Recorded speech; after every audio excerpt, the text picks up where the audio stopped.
Hello' guys, আজি মই আপোনালোকৰ ওচৰত এটা ৰেচিপি লৈ আহিছোঁ। বাবৰি শাক পালেং শাকেৰে বনাই খাম। আপোনালোকেও এবাৰ চাবচোন মই কেনেকৈ বনাওঁ। জলকীয়া, কেঁচা জলকীয়া লৈছোঁ 2টা, নহৰু লৈছোঁ 4-5 ফুটামান, আৰু আদা লৈছোঁ 1 পিচ, পিঁয়াজ এটা। মই মাছটো এতিয়া ফ্ৰাই কৰি আছোঁ।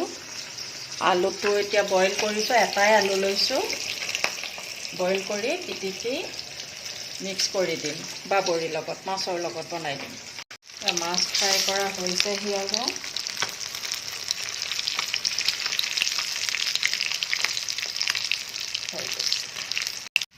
পিঁয়াজ দিলোঁ মই, এতিয়া পিঁয়াজখিনি লৰাই আছোঁ। দেখিছে মই কেনেকৈ কৰিছোঁ। ইয়াতে মই হালধি দি দিম।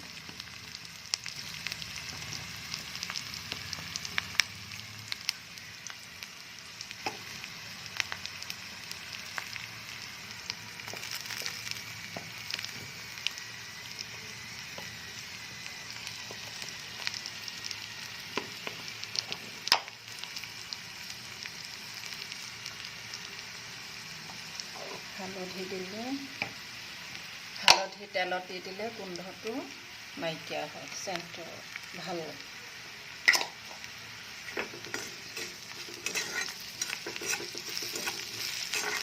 পিঁয়াজখিনি সিজি গৈছে, দেখিছে।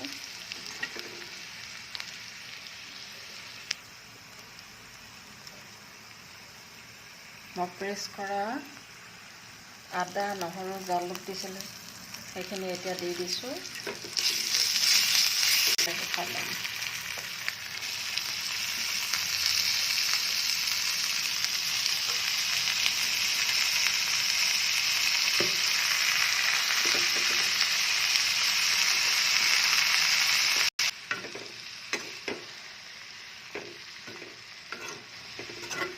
এতিয়া ঢাকোন দি থৈ দিম।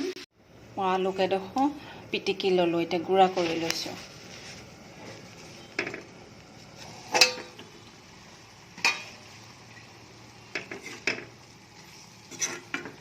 দেখিছেনে কি ধুনীয়া হৈ গৈছে, সিজি গৈছে।